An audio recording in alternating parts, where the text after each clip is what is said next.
That's funny. All right. All right, we have Taneka Rubin here. She is a former athlete of mine and a professional athlete and author. God, you have so many wonderful accolades behind you. Can you just go ahead and introduce yourself? Well, first of all, thank you for having me on. I'm Taneka Rubin. I am currently a professional basketball player overseas, and I'm playing in Romania. And basketball has just been the thing that I followed basically since I was a kid. And so that's been my path so far. Been playing basketball since I was about 5 and growing up in Arizona.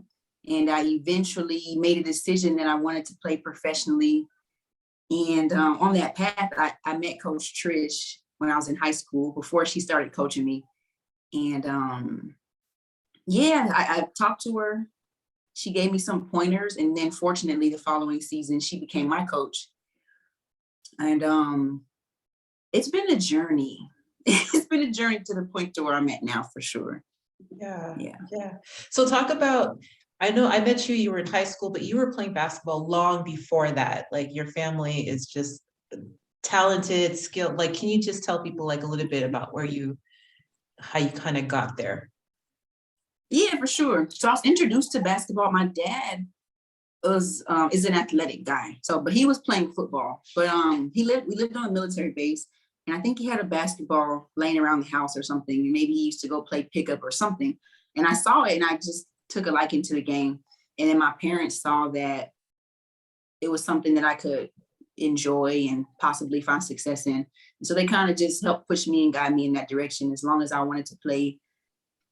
Thankfully, they were able to put me on teams and allow me to, join the city league. And if they had events going on in Sierra Vista, I was able to be a part of those things.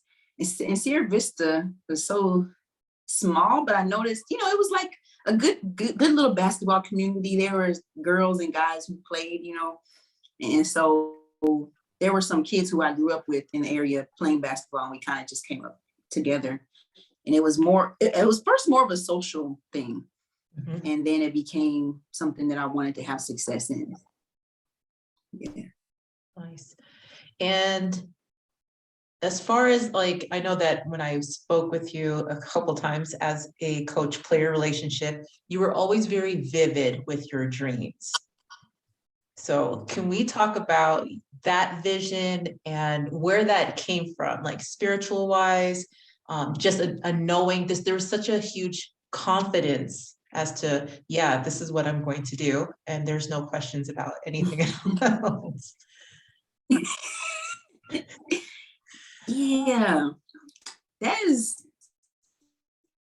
something that I'm still exploring today. Like when I look back and I'm like, where would that come from? Now, today, I have a faith in God. So I believe that he gave me, the vision. Like it was just a dream that I was planted in me from a kid. But when I look back, there was little things that pointed me in the direction. Like I was telling somebody, the movie Love and Basketball?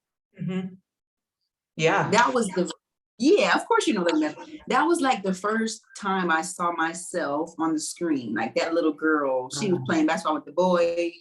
She grew up, she was like kind of gritty. She wasn't afraid to get dirty and do what she loved to do, regardless of what people, thought about that. But then there was a few scenes where she was overseas playing basketball. And I believe that, I don't know, but it might've been the first time that I became aware of playing basketball overseas. I'm not 100% sure. But as a kid, it might've been one of the first times I was like, oh, I can go in a different country and play basketball. I don't know. But yeah, that vision was just like, it was in me, it was strong. And I would just tell everybody. I was like, I'm gonna play basketball overseas. It was funny because like when you look like, kids have this innocence, like they're a little naive, that was how I was. Yeah, it was great. It was such a good energy. I was like, you're gonna put exactly everything that you said. You speak it to existence and let it be. Mm-hmm. And lo and behold, long after you left, like you went to Glendale Community College, which was a great transition for you. You Yeah. played pro, you went overseas, you've done all of these things in the middle, like the little dash part, like after you left, we've got to talk about that. That transition to junior college, the decision to even decide to go there. I know that was really tough because everybody was trying to have input and it was like, I need to focus this for myself. So yeah, let's talk about that. From high school. Yeah. So yeah, that was very interesting part of the journey. Because, I've never been in a position where I had to make my own decision. Like there was no, my parents gave me input and they gave me insight. Maybe, this is smart, whatever. But I had to make that decision ultimately on my own. And choosing Glendale was like, it was like Glendale, Pima, and then there was like some NAIAs or something like that. So it was really Glendale or Pima. And in my decision making, I was like, Pima's very established school. Yeah. And I understand that junior college is like, you have to make a name for yourself kind of to get to the level that you got to shine a little bit. So I chose Glendale in that sense because I knew that I could kind of go in there and make some things happen that weren't already being made happen. And so it was definitely like the junior college grind is, it's a grind like no other. You went to Miami-Dade, right? Yeah. It's a grind like no other. Yeah. And after Glendale, it was like a totally different world. Like what's the HBCU? I'm going to Florida A&M.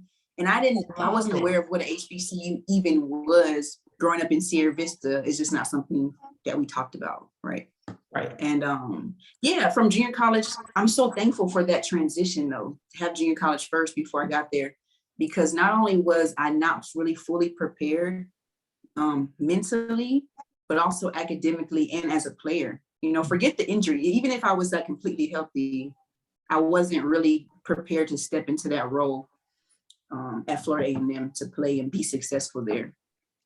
Yeah, that's a big thing. That transition period from high school to college basketball.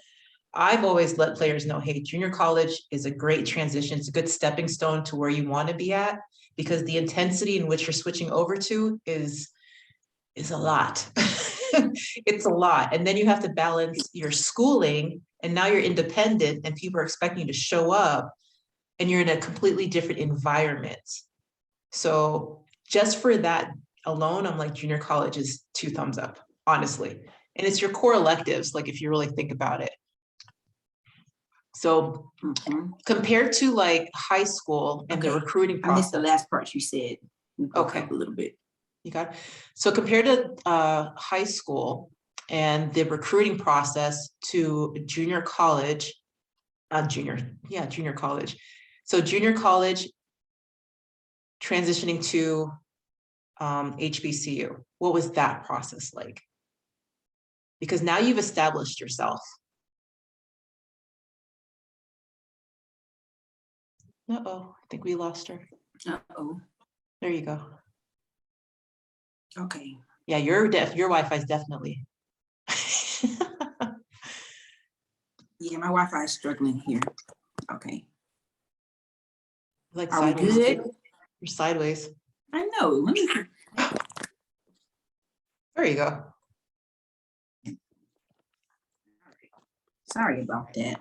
No, you're good. For those that don't know, European Wi-Fi is exactly what it is. This is what it looks like.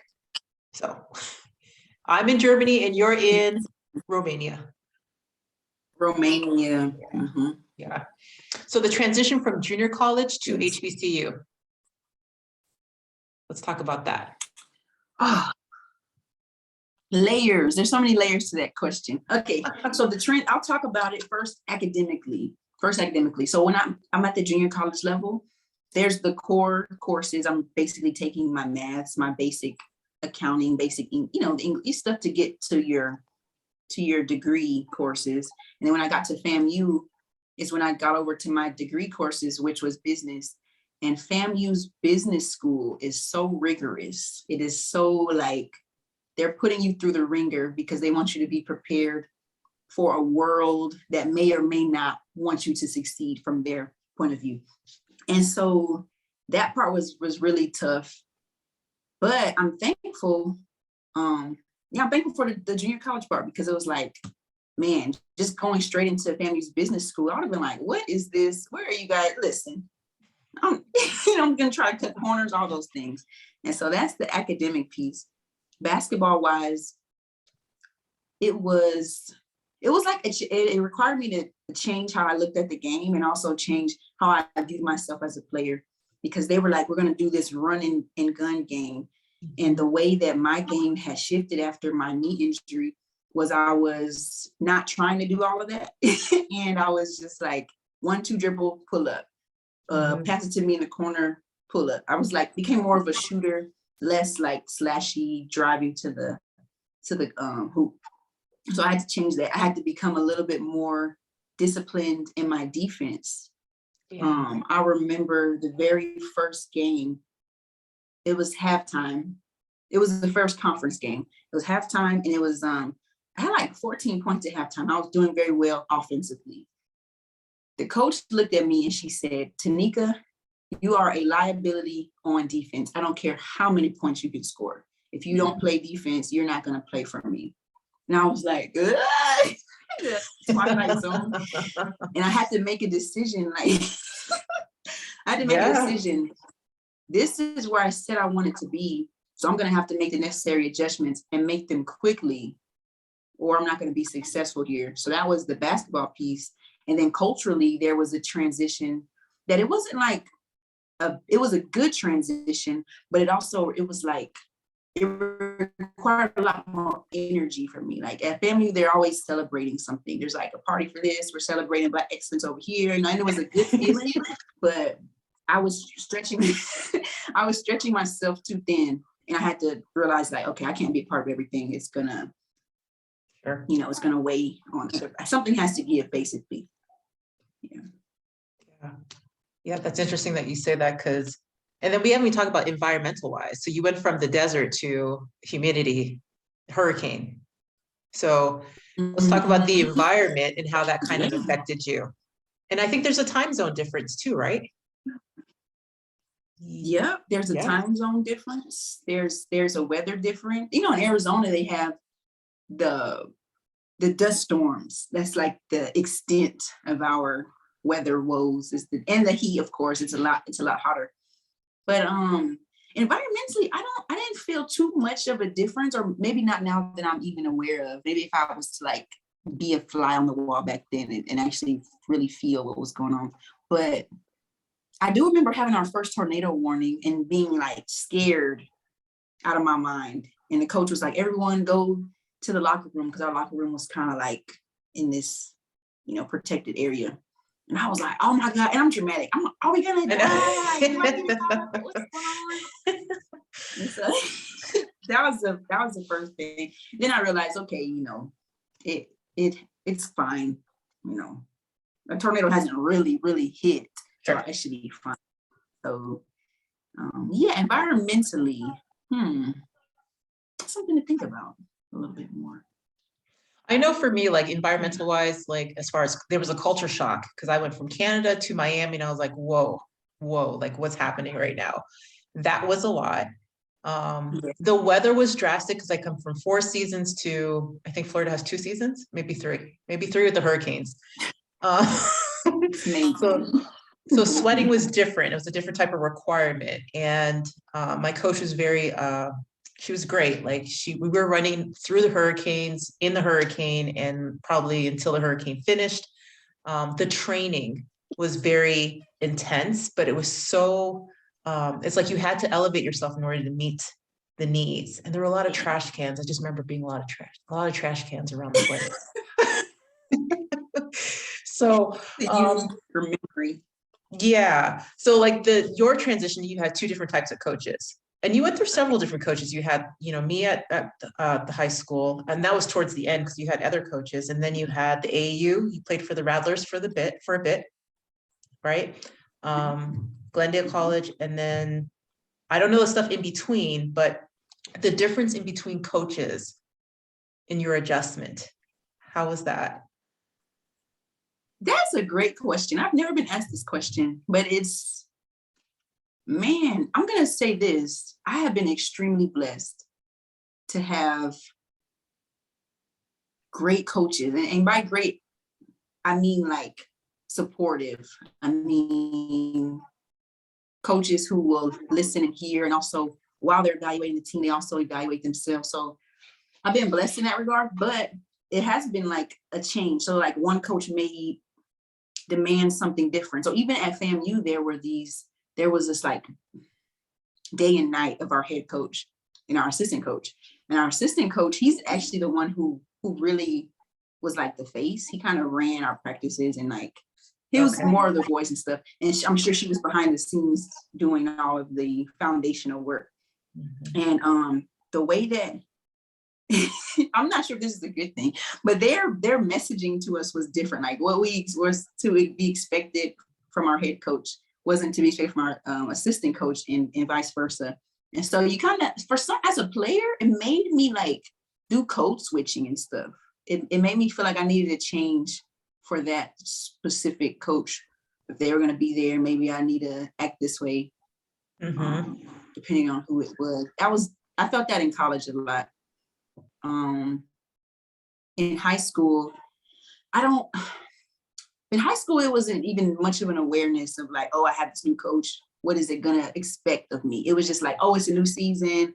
I'm here. I'm gonna do, it was that kind of thing. It wasn't, the awareness wasn't turned on. Like, what is required? How can I connect more with this coach than another coach?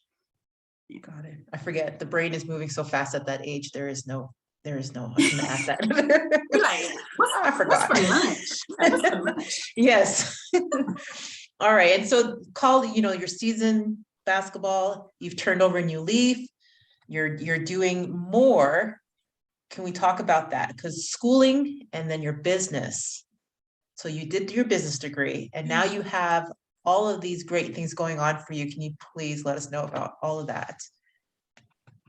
Yes. So I got my business degree and was like, I want to do businesses. No, but so like,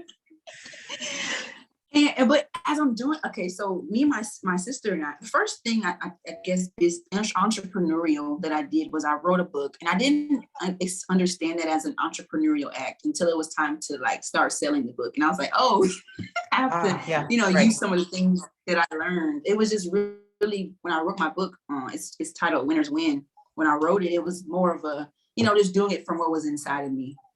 But then when it was time to like do the website and do all that kind of stuff, I was like, oh, like this is a business, and I have to think about marketing and think about how we're going to position it, who we're going to reach out to, where we're going to place the book.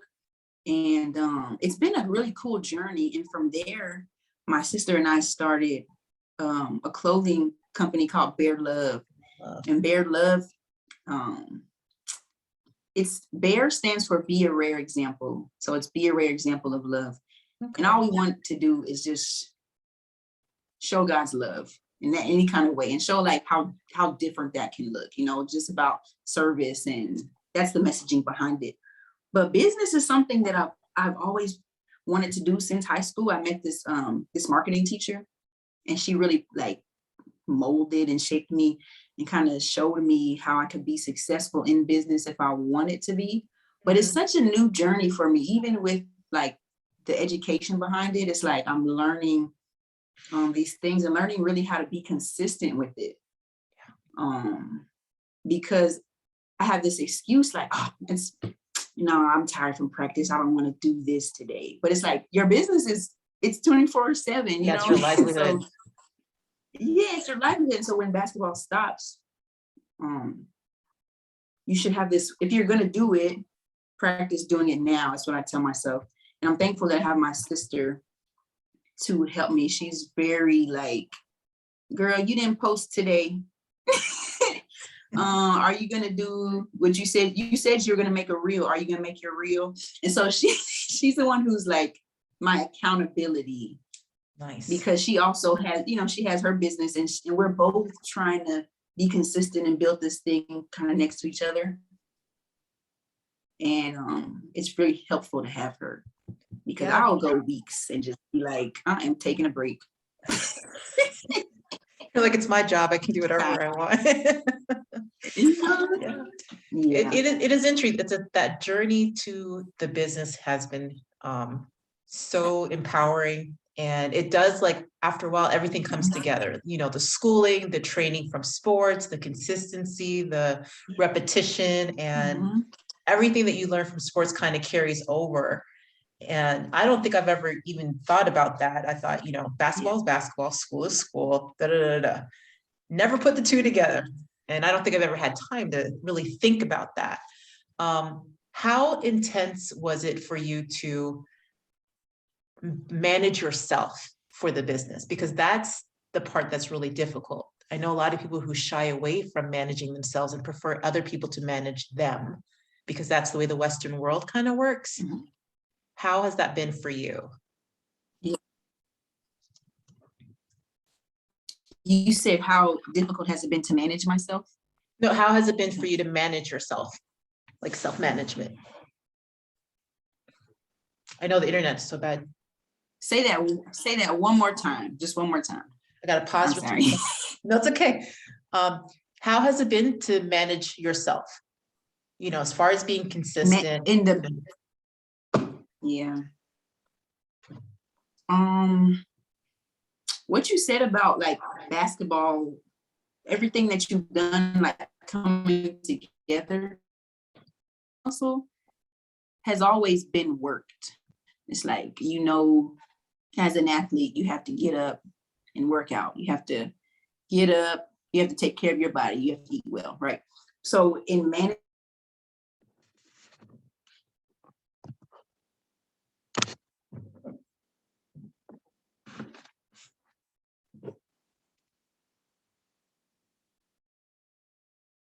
Uh-oh, guys, it's frozen.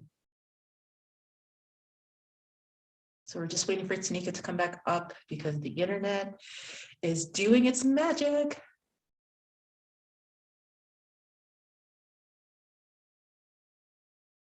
to the T. Uh-oh, are we still there? It kicked out. Uh-oh. Sorry. So should I start up the answer over? Yeah, if you can. I was kind of stuttering anyway. So when it comes, managing myself, so managing to, when it comes to like working on my business, what you said about basketball and everything that you've done come true, because you had to be like, okay, I'm going to discipline myself here. I want to make sure I eat right, make sure I train when I have to do it. And so that muscle is still working. And I know how to tell myself, or no, I know how to be like, okay, Taneka, we're going to set this time and we're going to be disciplined with our time. But I'm really hard on myself. So when it comes to managing myself, I have to learn how to get myself clean, because I feel like if I set a schedule for the week, I'm like, I'm going to set this goal and we're going to do this.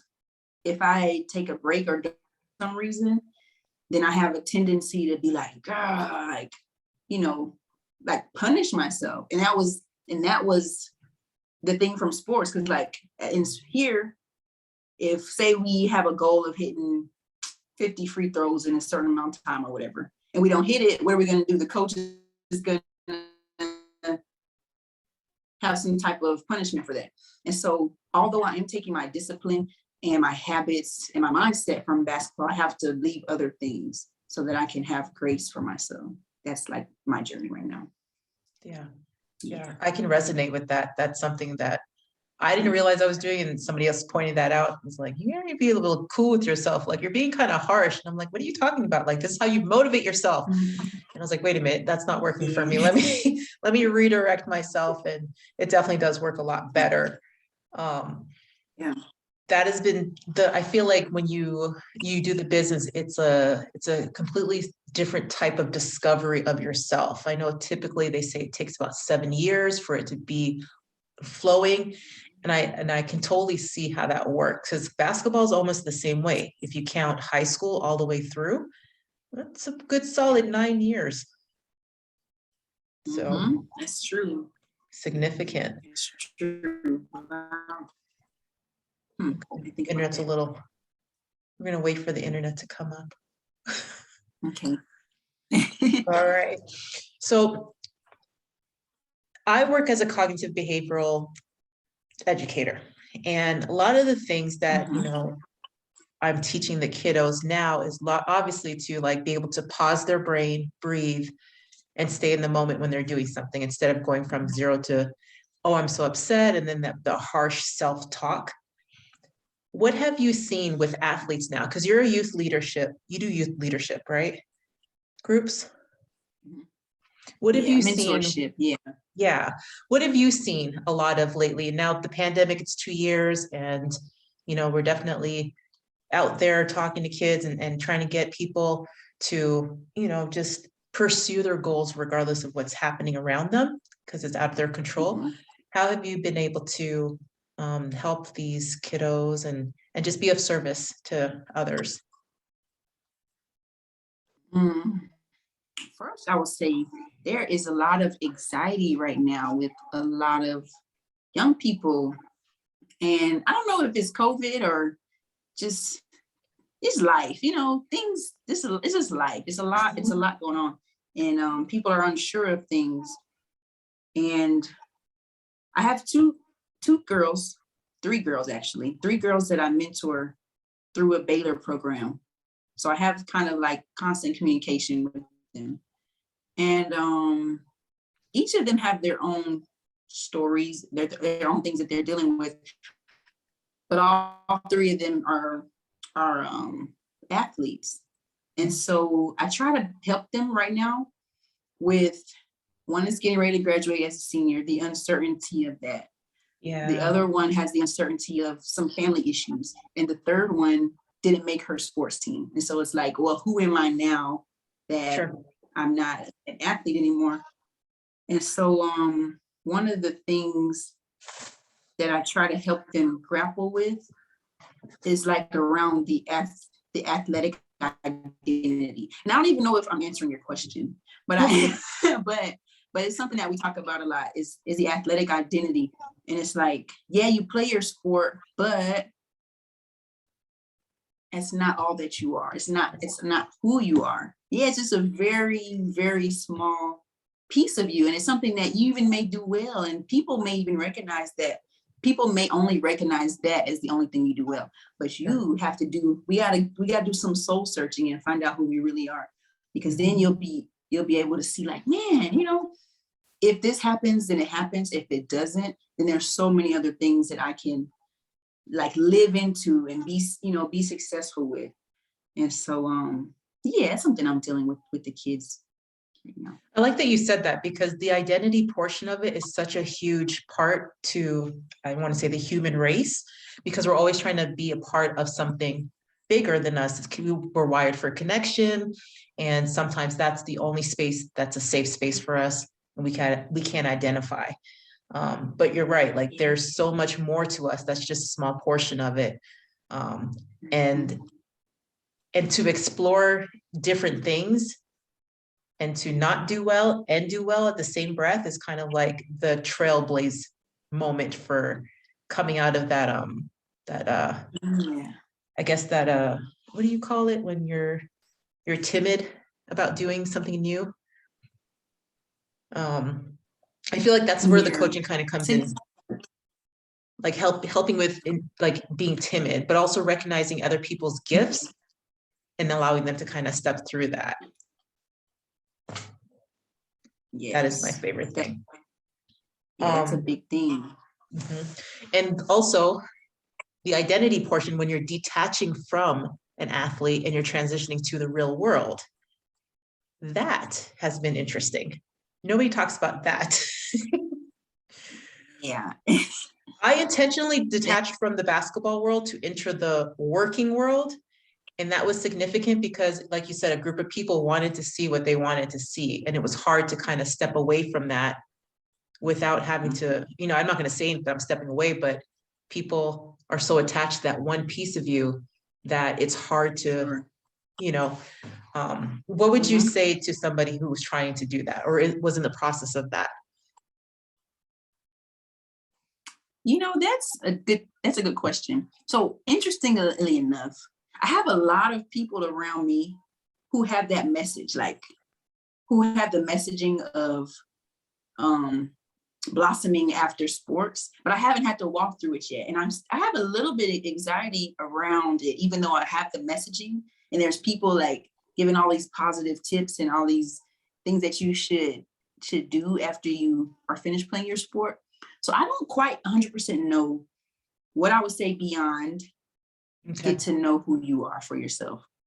Yeah, like that. I feel like that's a really key part because that identity is like, this is who I am, and you're protecting it so much. And it's like, while you're in it, if you're still in it, if you're still in whatever your sport or whatever else it is that you're doing, get to know, explore different interests. Like I started.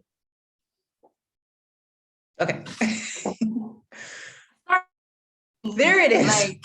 Like it. Okay. This is, thank you. That's way better than mine, by the way. It's so funny. Just doing things that I never thought that I would do.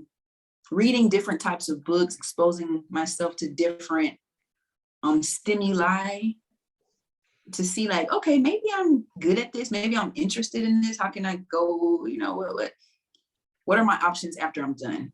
When it hits though, when I'm finally done, I don't know if I'll be this calm. Sure. I don't know, even with all of the information and wisdom that I have and people, sharing things with me, I feel like it's just something that we all have to experience and see what that feels like, huh? Yeah. You're right. It's and I could talk to the other side of that, another one, the other side of it. That process is almost like you have to, not only are you detaching, but you're relinquishing everything, right? You're moving and you're growing, but before that growth starts to happen, like there's a lot of it almost feels like grief. It's almost that heavy, because you're losing a population of people that were supporting you when you're moving on to other things. And you're not necessarily losing it, but you're reintegrating into another world. And for that's scary. That's definitely scary, but it's possible because you have the confidence, you're very competent.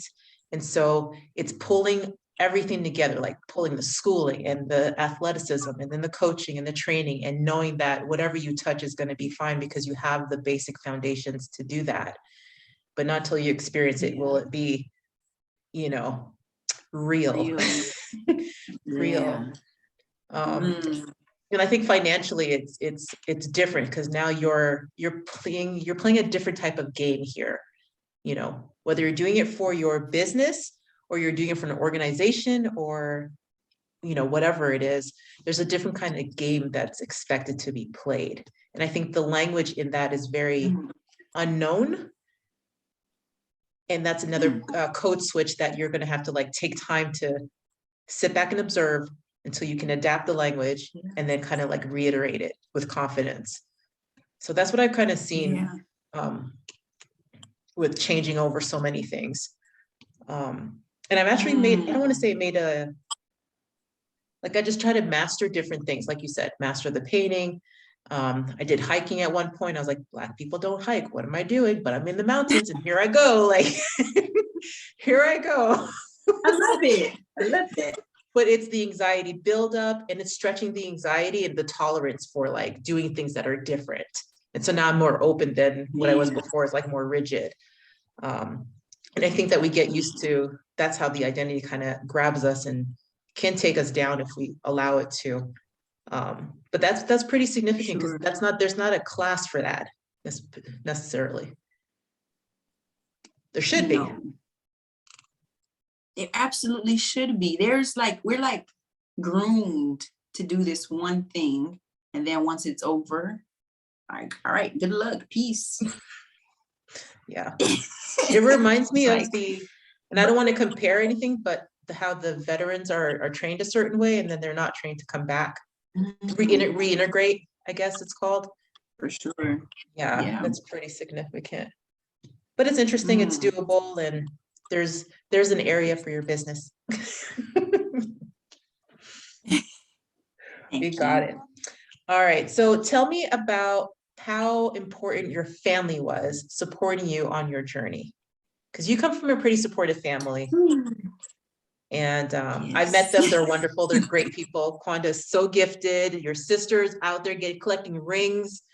Your brother is like pushing on the whole IT world. Like, yes, please tell us about your siblings. Oh man, I don't think, in all honesty, I would be here in my 5th year overseas without my family. And that's all of them, because I've learned something different from all of them.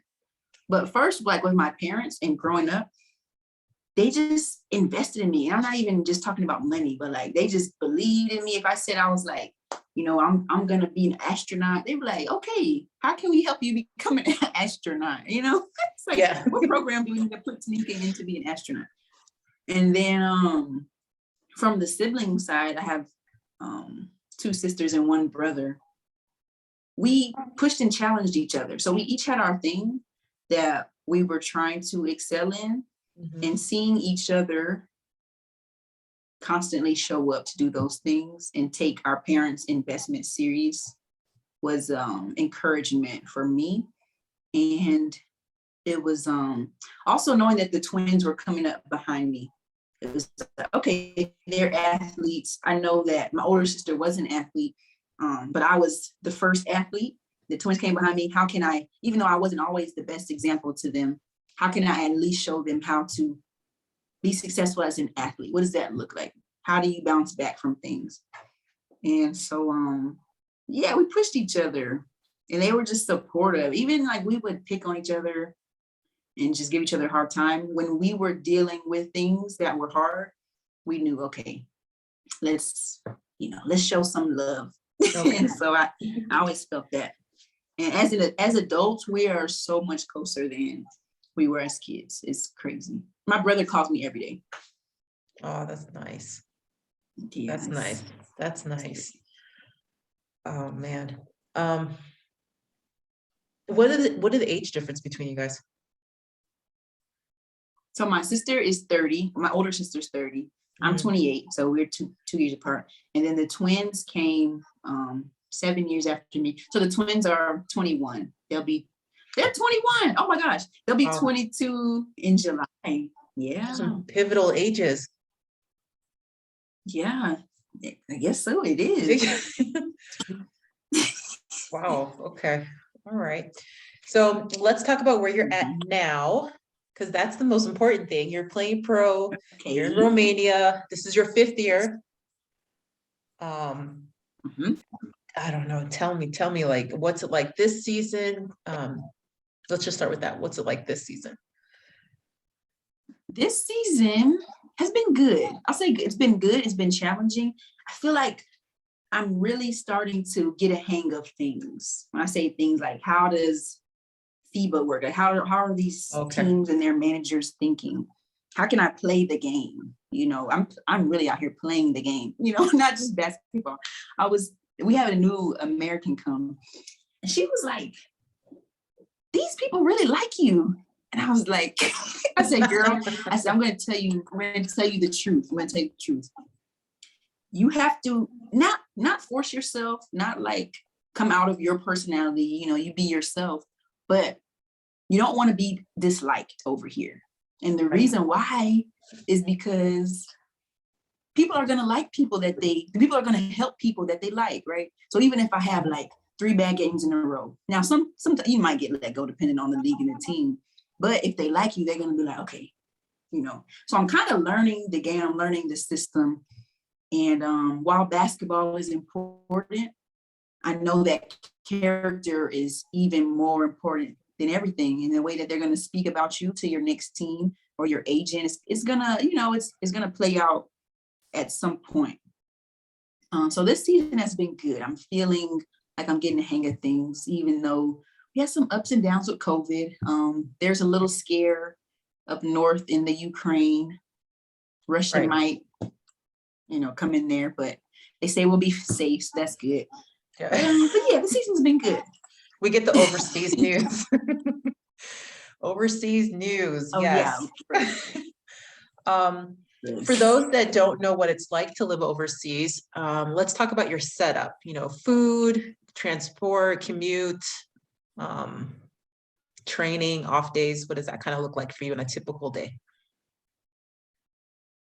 Okay, so each season is pretty much looked slightly different, but let's start with transportation. I'm in a very like walkable city. Everything that we have to go to is in walking distance. So we live in like this apartment style building with other teams. So it's our women's basketball team, and then it's like the women's volleyball team for the club is in this bottom floor, and then there's the women's handball team is in the floor above us. And so there's two different gyms that we could practice at or play at, and they're each like 10 minutes walking or 12 minutes walking. Everything's really close. And then you have your close grocery store. Everything that you need is pretty close. If you need to go and, to the mall or go wherever else you want, taxis are very inexpensive. And I'm so thankful. Everything in Romania is it's very affordable. And I'm very thankful for that. So as far as food goes, I cook most of my food.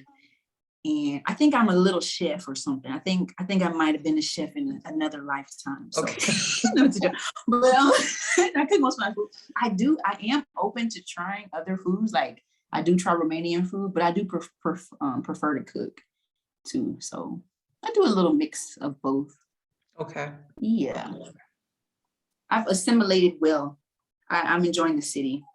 Okay. It's a lively city. It's like a college town, but with COVID, it's not too much going on, but they did a good job for Christmas and New Year's and all the holidays and stuff.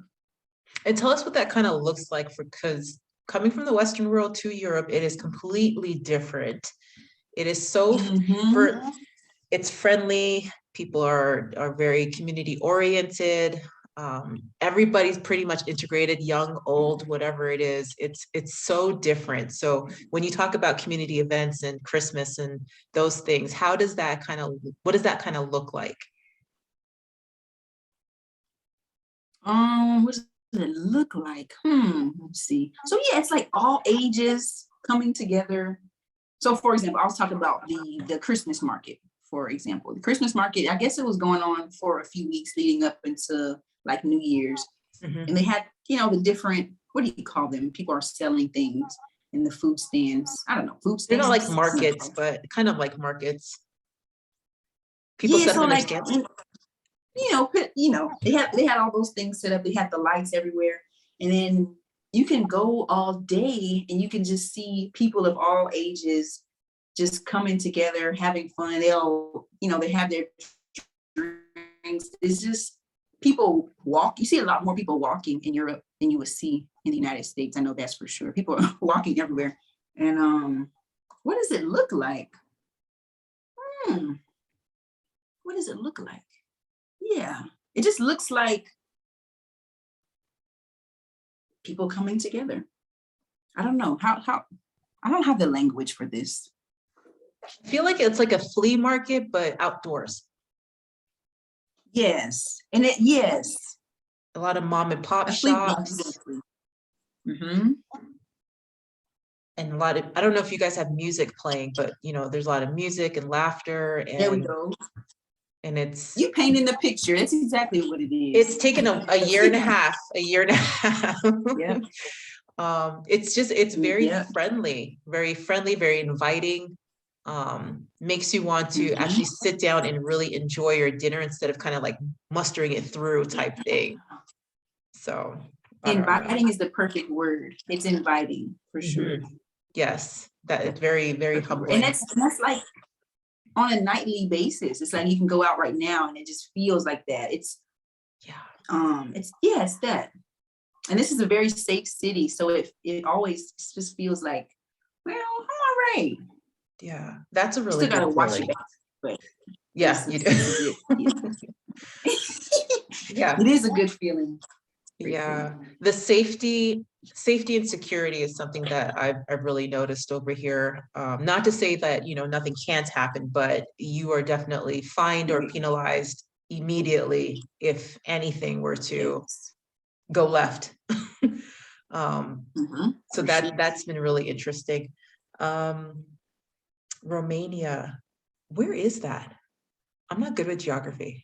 I'm scared to say that right now. Before I came out here, I had no idea. It is south of Ukraine. So we're like a couple hours from the border of Ukraine to Okay. and then we're also near Hungary. So we're like far east Europe. Hungary is over here. A couple countries over is Russia. There's a few things that, you know, we're just over here. Okay. I'm just gonna stay over here. Yeah, you stay in your little area. Do Yeah. not move. So that means that the snow is brutal. Like the weather should be like really cold. It wasn't brutal, thankfully. There was snow, but they said in the last 8 or so years, it hasn't been brutal. I guess global warming, but it typically is like pretty bad. And then up in the mountains, of course, Okay. it gets, you can ski and everything, but it didn't get too bad. Got it. Got it. Yeah, they said that here too. Like last year it snowed and they were like, wow, that's the first time it's ever snowed this much. I'm like, oh, that's great. Like this is their first year out here and it's snowing. But this year it's been pretty mild, which I believe they said it's going to be a really hot summer because it's been so mild for the winter. Wow. What's the temperature been like?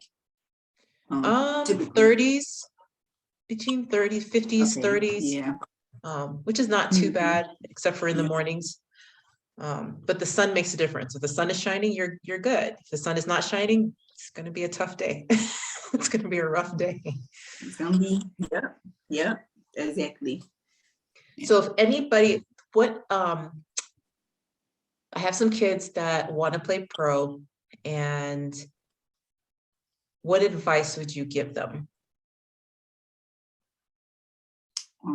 You said for someone who wants to play pro, what advice would I give them?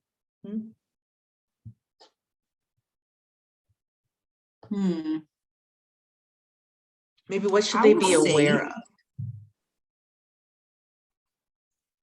Be aware of where you are mentally and take care of that.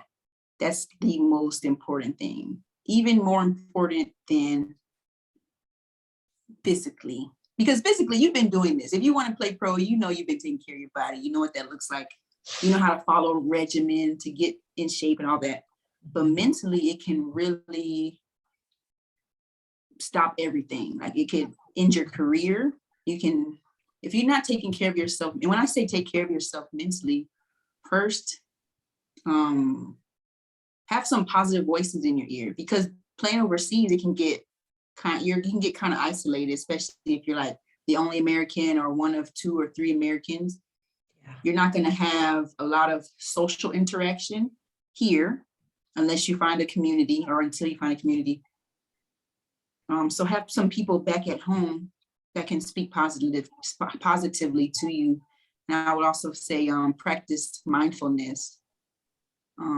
That was one of the most important things for me, is learning to be present, because there would be points in my performance where I would make a mistake, right?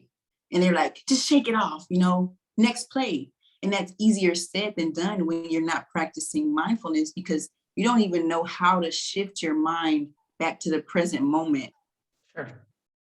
If you're like, if you don't practice that, then of course you're gonna focus on the negative things, and then your performance is gonna go down, and then you're gonna be sad, and you're gonna feel like your job is on the line. So really, really take care of your mental space. Yeah. Yeah. And I like that you said that. Thank you. It just kind of jump in here when it comes to the nervous system. When we're playing such extreme sports, we have a tendency to get pushed out of our body, and our body can go and sustain anything. But when you're pushed out of your body, that means mentally you're disconnected. And so that's when the injuries kind of happen. And the nervous system, it holds on to everything. So yes, push through the play, but your nervous system has already clocked that. It's like polarized, it's in there, and it is tough to kind of shift it out of you unless you know how to do that. And that's something that I've been working on a lot with people who are trying to, do better and just understand themselves a lot better. We do get pushed out of our bodies when we do these extreme sports. It requires a lot, and the body is magnificent. It can sustain anything, and so can the mind, but it takes a Polaroid picture, and what you do after that is significant, because you can either have a good thought, or you can have some thoughts that just, when you get exhausted, that's when the thoughts really start to creep up. So exhaustion and isolation is the toughest parts to come through. And that's not likely if you're coming from your hometown that, you know, holds you up, your college that holds you up, and then you go overseas and it's kind of like, For sure. whoa, what's happening right now? And it's not to say that it's not possible. Sure. It's definitely possible, but it does take, like, there should be some planning and some action plan around it to help people through the first at least 9 months. The first 9 months. At least. Yeah. I was talking to we were in a hotel 2 nights ago because we were playing away, and I was roomed up with one of my Romanian teammates, and she was just asking, you know, you miss your family? Like, how are you doing? I was like, I'm good. But I was like, you know, the hardest thing for American players is that after Christmas, it's like those last 3 or 4 months is like, okay, especially if you didn't get to see your family, if your family didn't get to come visit, and you are like, you can really go downhill kind of fast. You have to find a way to make those last 4 months like an uphill thing and not a slippery slope down to like, oh, I'm just ready to go home. So it's a big thing. I didn't even talk about being homesick. That's a tough one. Yeah. Well, I'm glad that we talked about that, because that's significant. All right, so I'm going to ask you a couple of questions and you're going to fill in the blank. Okay. I'm supposed to be quick? No, you don't have to. Oh, because I'm more of a, you know, I like to ruminate it. Okay. Yes, you can process it. You can process it. Take your time. Take your time. What have you learned in the last 12 months? What lessons have you learned in the last 12 months?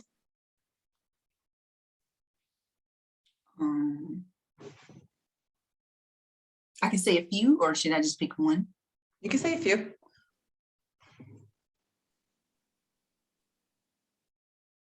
Okay. I've learned, you said 12 months? Mm-hmm. Did you say 12 months? Okay. Patience. I've learned the importance of patience. The importance of mindfulness, because that was a journey. That thing I was just talking about was something I had to deal with this season. And giving myself grace. Okay. Yeah. Vulnerability is, fill in the blank. Powerful. Nice.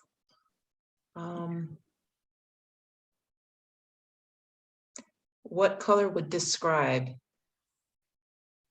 the way that you are right now, the way that you feel right now?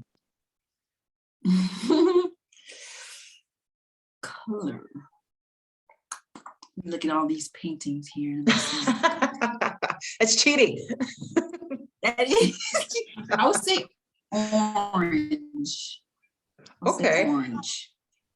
And I say orange because I don't know the science behind colors, but I feel like orange is like an optimistic color. It's a color that's looking to see what's best, like the next best thing. You know, orange is a joyful color, and it's not like, oh yeah, orange is, I'll say orange is good for me right now. When I think of orange, I think orange is warm, it's inviting, it's it's something to look forward to. And yeah, I like that. I like that. So if people wanted to find you and work with you, how can they find you? Okay, so I'm mostly active on Instagram at Taneka Rubin, my name should I spell it? Yeah. Okay, you say yes. At TANEKA RUBIN at Taneka Rubin. And you can also go to my website, tanekarubin.com, and you can message me there or email me through there. I'm also on Twitter at Taneka_Rubin. yeah, those are the few places you could find me. Okay. And are you doing workshops for people? Like, what can they expect? I am currently not doing workshops, but I am working on building something to put out before I leave here in the summer.